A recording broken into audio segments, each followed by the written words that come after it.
Hello everyone and welcome back to UGC NET mentor guys. हम आज की इस वीडियो में एनालिसिस करेंगे 8 जनवरी को हुए सेकंड शिफ्ट वाले एग्जाम का। अगर आज आपका एग्जाम था तो आप भी कमेंट करके बता सकते हो कि और किस तरह के क्वेश्चन एग्जाम में पूछे गए थे। इससे पहले हम वीडियो में आगे बढ़े, मैं आप सभी से रिक्वेस्ट करता हूँ कि अभी तक आपने इस चैनल को सब्सक्राइब नहीं किया है, सो मेक श्योर आप इस चैनल को सब्सक्राइब कर लीजिए ताकि आपको अपकमिंग वीडियोज़ के सभी नोटिफिकेशन मिलते रहें। गाइस देखिए, अभी आज ही काफ़ी बड़ी न्यूज़ निकल के आई है कि असिस्टेंट प्रोफेसर की जो भर्ती के नियम हैं, ये जो यूजीसी नेट के रूल्स हैं वो चेंज कर दिए गए हैं। कुछ बड़े बड़े चेंजेस किए गए हैं, तो मेक श्योर आप इस वीडियो को जरूर देखें क्योंकि ये इससे रिलेटेड इन्फॉर्मेशन हर जगह जो आपको मिल रही है वो न्यूज़ आर्टिकल के ऊपर बेस्ड है। लेकिन मैंने इस वीडियो में आपको जो यूजीसी की तरफ से ड्राफ्ट दिया गया है, मैंने उसी ड्राफ्ट से समझाया है, तो कंप्लीटली ऑफिशियल अपडेट आपको इस वीडियो में मिल जाएगी और कोई कंफ्यूजन नहीं रहेगी। सो मेक श्योर आप इस वीडियो को चैनल पर विजिट करके देख सकते हैं। ओके, तो गाइस देखिए, कॉन्फ्रेंस ऑफ पार्टीज पे क्वेश्चन पूछा हुआ था। कॉन्फ्रेंस ऑफ पार्टीज 10, 11, 13 एंड 18 इस पे क्वेश्चन पूछा हुआ था। और मैंने अभी कुछ दिन पहले ही आप सभी के लिए जब रिवीजन करवा रहा था, नहीं उससे पहले जब मैं करंट अफेयर्स करवा रहा था, कोई कहता है करंट अफेयर्स नहीं आता है। देखो गाइस, मैंने कुछ दिन पहले आपके सभी के लिए करंट अफेयर्स की सीरीज ली थी और इसमें कुछ 8-9 वीडियोस थी। इसमें मैंने कॉन्फ्रेंस ऑफ पार्टीज के बारे में बताया था कि याद कर लीजिए, और इसमें जो रिसेंट वाली हुई हैं मीटिंग्स उनको भी मैंने एक्सप्लेन किया था कि कौन सी मीटिंग अभी अजरबैजान में हुई थी, तो वो मैंने बताया था कि अभी जो रिसेंटली मीटिंग हुई है। तो देखो, कॉन्फ्रेंस ऑफ पार्टीज के ऊपर क्वेश्चन पूछा हुआ था और ये इंपॉर्टेंट टॉपिक रहा है हमेशा से। डेटा इंटरप्रिटेशन पे क्वेश्चन था, कॉलेज एंड बॉयज गिवन थे, गर्ल्स गिवन थी, और इससे रिलेटेड क्वेश्चन था एवरेज परसेंटेज ये सब निकालना होगा। तो ऐसे ही क्वेश्चन था, इजी था, बन गया था।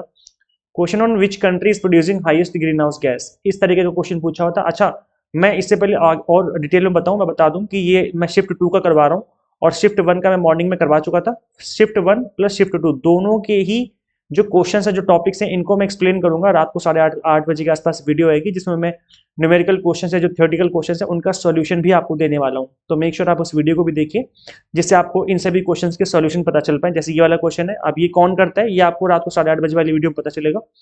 टाइम एंड वर्क पे क्वेश्चन था, इस तरीके से गिवन था, man and boy efficiency given थी 50% रिलेटेड। तो ये भी मैं क्वेश्चन सॉल्व करके दिखाऊंगा 8:30 बजे वाली क्लास में, आपको मिल जाएगा इसका सॉल्यूशन। टाइप्स ऑफ कंप्यूटर पे क्वेश्चन पूछा हुआ था, देयर नेम्स एंड मैचिंग का क्वेश्चन था। जैसे ये सुपर कंप्यूटर हो गया, main frame computer, mini computer, micro computer, इस तरह के क्वेश्चन गिवन था और इसका मैचिंग करना था। तो शायद या तो ईयर होगा या इन्वेंशन कब हुआ, कहाँ हुआ, इस तरह के क्वेश्चन होगा। कोई नहीं, 8:30 बजे क्लास लेंगे, उसमें मैं बताने की कोशिश करूंगा इसके बारे में। मैक ब्राइड रिपोर्ट पे क्वेश्चन था। अब ये गाइस क्या है, many voices one world, also known as McBride Report, was written in 1980 by the United Nations Educational, Scientific and Cultural Organization, which reports to its International Commission for the Study of Communication Problem. तो ये communication problem से related था। May be ये देखो guys, अब मैं क्या देख रहा हूँ, इसका जो पैटर्न बन गया है क्वेश्चन पूछने का एनटीए का, कि जो आपके सिलेबस में है वो तो आपको पढ़ना ही है, प्लस सिलेबस के बाहर भी कुछ ना कुछ ये डालते रहते हैं एग्जाम में क्वेश्चंस। तो कुछ क्वेश्चन जो है यूपीएससी लेवल के पूछ लिए जाते हैं। अब देखो, इस तरह का जो क्वेश्चन है मैकब्राइड रिपोर्ट, ये किस तरह की रिपोर्ट है ना, तो आज तक इससे पहले इस तरह की क्वेश्चन पूछा गया इस टॉपिक पे, और ना ही आपके सिलेबस में मेंशन है कि ये टॉपिक आपको कवर करना है। तो ना सिलेबस में है ना पहले पूछा गया है। कुछ ना कुछ नए नए टॉपिक आते रहते हैं और एनटीए ऐसा हमेशा हर साल करता रहता है। बट एनीवे, क्या कर सकते हैं।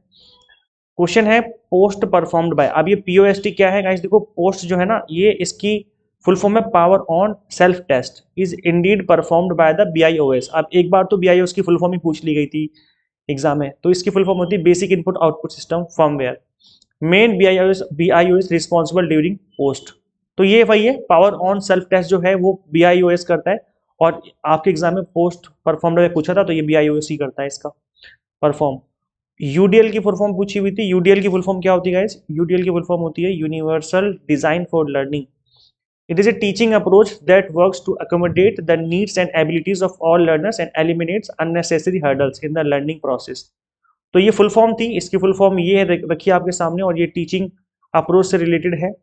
कोडिंग डिकोडिंग पे क्वेश्चन पूछा हुआ था। मैं कोशिश करूंगा कि इसका सॉल्यूशन दे पाऊँ नेक्स्ट वीडियो में जो 8:30 बजे के पास आएगी। तक्षशिला, नालंदा, विक्रमशिला यूनिवर्सिटी से क्वेश्चन पूछा हुआ था कि कौन सी यूनिवर्सिटी में कौन से सब्जेक्ट पढ़ाए जाते थे, कि किस यूनिवर्सिटी में क्या पढ़ाया जाता था। इस तरीके का क्वेश्चन गिवन था। इसके अलावा सनशाइन कंट्रीज के ऊपर क्वेश्चन था कि कहाँ पे टेम्परेचर ज़्यादा रहता है, कौन सी कंट्रीज में सनशाइन कंट्रीज हैं, जहाँ पर इंटरनेशनल सोलर अलायंस है ना, आईएसए, ये इस टॉपिक से रिलेटेड क्वेश्चन था, क्योंकि यहाँ पर ज़्यादातर जिन कंट्रीज में टेम्परेचर ज़्यादा रहता है वहाँ पर सोलर एनर्जी का यूज़ किया जा सकता है। तो मे भी शायद ये टॉपिक वहाँ से था। मैं करूँगा कोशिश इसका आंसर करने की नेक्स्ट वीडियो में, अपकमिंग जो सोल्यूशन वाली वीडियो होगी। हायर एजुकेशन सेकंड नेम जो है पूछा गया था, हायर एजुकेशन का सेकंड नेम टर्शियरी एजुकेशन है। प्राइमरी एजुकेशन होती है, फिर सेकेंडरी एजुकेशन होती है, फिर सीनियर सेकेंडरी होती है, फिर हायर एजुकेशन को हम लोग टर्शियरी एजुकेशन के नाम से जानते हैं। तो टर्शियरी एजुकेशन हो गई, और पोस्ट सेकेंडरी एजुकेशन भी कहते हैं कई बार हम लोग उसको, is the educational level following the completion of secondary education. तो आप लोग मुझे बताना कि क्या ये ऑप्शन में गिवन था टर्शियरी एजुकेशन, क्या आपके क्वेश्चन के ऑप्शन में गिवन था, आप मुझे कमेंट करके बता सकते हैं। इसके अलावा गाइस देखिए, books and authors in communication. अब ये अपने आप में एक अलग तरीके का क्वेश्चन है। अब बताओ, इस तरह के क्वेश्चन भी बन रहे हैं कि आपको बुक्स भी बतानी है कि कौन सी कम्युनिकेशन की बुक किस ऑथर ने लिखी है। तो ये तो फिर यूपीएससी वाला लेवल हो गया। ट्रेन एंड स्पीड से रिलेटेड क्वेश्चन था, इस तरीके का कोई क्वेश्चन था कि दो ट्रेन है A and B at speed 45 and 30 की स्पीड से चल रही हैं, और एग्जैक्ट क्वेश्चन क्या था मैं इसका सॉल्यूशन निकालूंगा, मैं नेक्स्ट वीडियो में इसका सॉल्यूशन दूंगा, देखूंगा। मैं कंप्लीट क्वेश्चन पहले देख लेता हूँ कि क्या है, स्टूडेंट से पूछता हूँ, उसके बाद हम इस क्वेश्चन का सॉल्यूशन निकालेंगे नेक्स्ट अपकमिंग वीडियो में। इंडियन लॉजिक भी क्वेश्चन पूछा हुआ था, रीडिंग कॉम्प्रिहेंशन इजी था, बन गया था। एक्शन रिसर्च फॉर्मेट पे क्वेश्चन था, कंपोनेंट्स ऑफ लेसन प्लान पे क्वेश्चन पूछा हुआ था। इसके अलावा आई थिंक ये शायद सिंपल इंटरेस्ट पे क्वेश्चन था या कंपाउंड इंटरेस्ट पे था, देखता हूँ मैं इसका भी पता लगाता हूँ एक बार, फिर आपको इसका सोल्यूशन भी दे दूंगा मैं। एक सम है 1 लाख रुपीज़ का इन्वेस्ट किया जाता है फॉर 1 ईयर फॉर 10%। तो ये तो काफ़ी इजी क्वेश्चन हो गया, ये तो सिंपल से 10,000 रुपये आ गए, 10,000 ही आंसर हो जाएगा अगर सिंपल इंटरेस्ट था। और फर्स्ट ईयर का तो कंपाउंड इंटरेस्ट भी सेम ही होता है, तो सीआई था तो भी सेम ही आंसर होगा। चलो मैं पता करता हूँ इस क्वेश्चन को कंप्लीट तरीके से, देखता हूँ, फिर मैं इसका आंसर करूंगा नेक्स्ट वीडियो में। VOIP फुल फॉर्म पूछी हुई थी, और गैस देखो मैंने आपको अभी जब फुल फॉर्म करवा रहा था ना, रिवीजन सीरीज ले रहा था, उसमें मैंने आपको वॉल्टी की करवाई थी फुल फॉर्म और LTE की फुल फॉर्म करवाई थी, दोनों की फुल फॉर्म करवाई थी। मैंने कहा था कि इससे रिलेटेड क्वेश्चन बन सकता है, तो ये वॉल्टी से रिलेटेड ही था। VOIP भी जो है ये क्या है, voice stand for voice over internet protocol. तो मैंने इसकी फुल फॉर्म तो नहीं करवाई थी, बट मैंने वॉल्टी और LTE की फुल फॉर्म करवा दी थी, तो इससे रिलेटेड ही मिलती जुलती फुल फॉर्म है इसकी भी। तो ये आप देखना क्या ऑप्शन में था आपके, voice over internet protocol. It's a technology that allows users to make voice call over the internet instead of traditional phone line. तो इंटरनेट के थ्रू आप जब कनेक्ट होते हैं तब कॉल कर पाते हैं, और इंटरनेट की स्पीड जब अच्छी होती है तो और अच्छे से वीडियो कॉल और सारी चीज़ें हो जाती हैं। VoIP uses data network to transmit voice, which is significant change from the analog ports, जो कि होता है plain old telephone services. VoIP can be cheaper than traditional phone network, especially for long distance calls. However, VoIP calls may be subject to bandwidth limitations. कई बार होता है ना, हाँ, आपने देखा भी होगा कि जब आप कॉल लगाते हो तो वो टुक टुक टुक टुक की आवाज़ करता है। तो कई बार क्या होता है कि उस नेटवर्क पे बहुत सारी कॉल जारी होती हैं, कई बार ऐसा हो जाता है। या कई बार क्या होता है कि जब आप जो ये, क्योंकि ये वायरलेस होता है, वायर तो होती नहीं है इसमें, विदाउट फोन लाइन तो है नहीं इसमें, तो कई बार क्या, तो नेटवर्क का कई बार इशू हो जाता है कि जब आपका सैटेलाइट तक जाती है नेटवर्क, फिर सैटेलाइट से जाता है आपके जो टावर होते हैं वहाँ पे, फिर वहाँ से कनेक्ट होता है। तो कई बार इस प्रोसेस में भी डिले हो जाता है, कई बार ट्रैफिक की वजह से हो जाता है कि जब ज़्यादा लोग कॉल मिला रहे होते हैं तो नेटवर्क बिजी हो जाता है। पेरिस अग्रीमेंट के ऊपर क्वेश्चन पूछा हुआ था, और आई थिंक इस पे 1.5 डिग्री सेल्सियस रिलेटेड क्वेश्चन था। ये मुझे बताना क्या एग्जैक्ट क्वेश्चन यही था। पेरिस एग्रीमेंट 2015 में अडॉप्ट किया गया था, इंटरनेशनल ट्रीटी है ये, और ये लागू हुआ था 2016 में। इसका जो लॉन्ग टर्म गोल है वो ये कि जो ग्लोबल वार्मिंग है, जो उसको ग्लोबल टेम्परेचर उसको कम करना 1.5 डिग्री सेल्सियस से। तो इससे रिलेटेड क्वेश्चन पूछा हुआ था आज के एग्जाम में। कैरेक्टरिस्टिक्स पूछे हुए थे साउंड थियोरी के। तो ये 5 मेन कैरेक्टरिस्टिक्स होते हैं sound waves, include wavelength, amplitude, frequency, time period and velocity. तो जो साउंड थ्योरी ये कहती है that it is based on classical physics, particularly Newton's law. अब न्यूटन का लॉ क्या कहता है कि जब आप धक्का दोगे तो फिर वो क्या होगा, नेक्स्ट आगे चलता जाएगा। जो मोशन का था ना न्यूटन्स का, the theory of sound explains how sound is produced, propagated and detected. देखो गाइस होता क्या है कि जब हम कुछ बोलते हैं, जैसे मैं अभी बोल रहा हूँ, तो यहाँ से सपोज कर मैंने बोलना स्टार्ट किया, अब ये चलती जाएगी ऐसे ऐसे ऐसे ऐसे, और एक टाइम के बाद जाकर के वो धीमा पड़ जाता है, जैसे ये ना इस तरीके से, और फिर जाके धीमा पड़ जाता है, और फिर वॉइस खत्म हो जाती है। जैसे एक हर एक वॉइस की एक लिमिट होती है। मैं यहाँ बोल रहा हूँ तो जो कण है हवा में, ये आपस में टकराते हैं और आवाज आगे जाती जाती है, लेकिन जब ये टकराना बंद हो जाएंगे, जब इनकी एनर्जी कम हो जाएगी, तो फिर आगे नहीं टकराएंगे, मतलब आगे वॉइस जाना बंद हो जाएगी। जब आप चिल्लाते हो या आप बहुत तेज आवाज मारते हो तो उसकी भी लिमिट होती है कि कहाँ तक आवाज जाएगी, उसकी बियॉन्ड वो आवाज नहीं जाती है।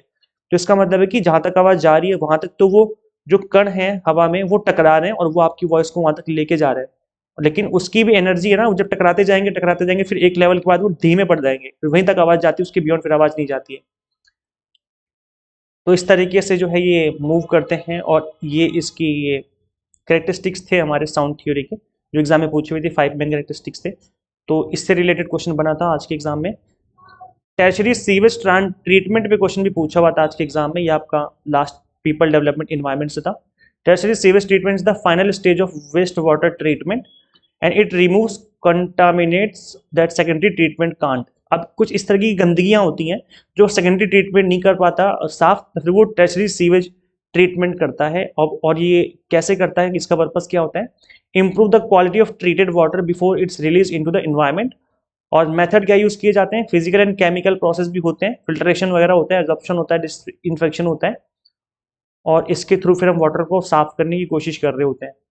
ओवरऑल जो पेपर था वो मॉडरेट लेवल का था, कुछ लोगों को ईजी और कुछ लोगों को टफ लग सकता है, डिपेंड्स अपॉन कि आपकी प्रिपरेशन कैसी थी। जिनके एग्जाम अभी वो होने बाकी हैं, क्विक रिवीजन कर सकते हो पेपर 1 के ऑल 10 यूनिट्स की इंपॉर्टेंट टॉपिक सीरीज आप फॉलो कर सकते हो, या फिर आप रिवीजन सीरीज भी फॉलो कर सकते हो। दोनों सीरीज आपको हमारे चैनल के प्लेलिस्ट में मिल जाएंगी, तो वहाँ पे जाके आप इन सीरीज को देखिए, मिनिमम टाइम में आपकी प्रिपरेशन हो जाएगी, आई मीन रिवीजन हो जाएगी। और अगर आप जून की प्रिपरेशन कर रहे हो तो जून 2025 के लिए आप 6 मंथ वाला कोर्स इनरोल कर सकते हैं, paper 1 commerce management and political science. इन सभी कोर्सेज की एग्जाम टारगेटेड प्रिपरेशन करवाई जा रही है। अभी अर्ली बर्ड ऑफर चल रहा है, फ्लैट 10% डिस्काउंट है, फ्लैट 10 कूपन कोड है, जैसे आप इसको अप्लाई करेंगे फीस आपकी ऑटोमेटिकली रिड्यूस हो जाएगी।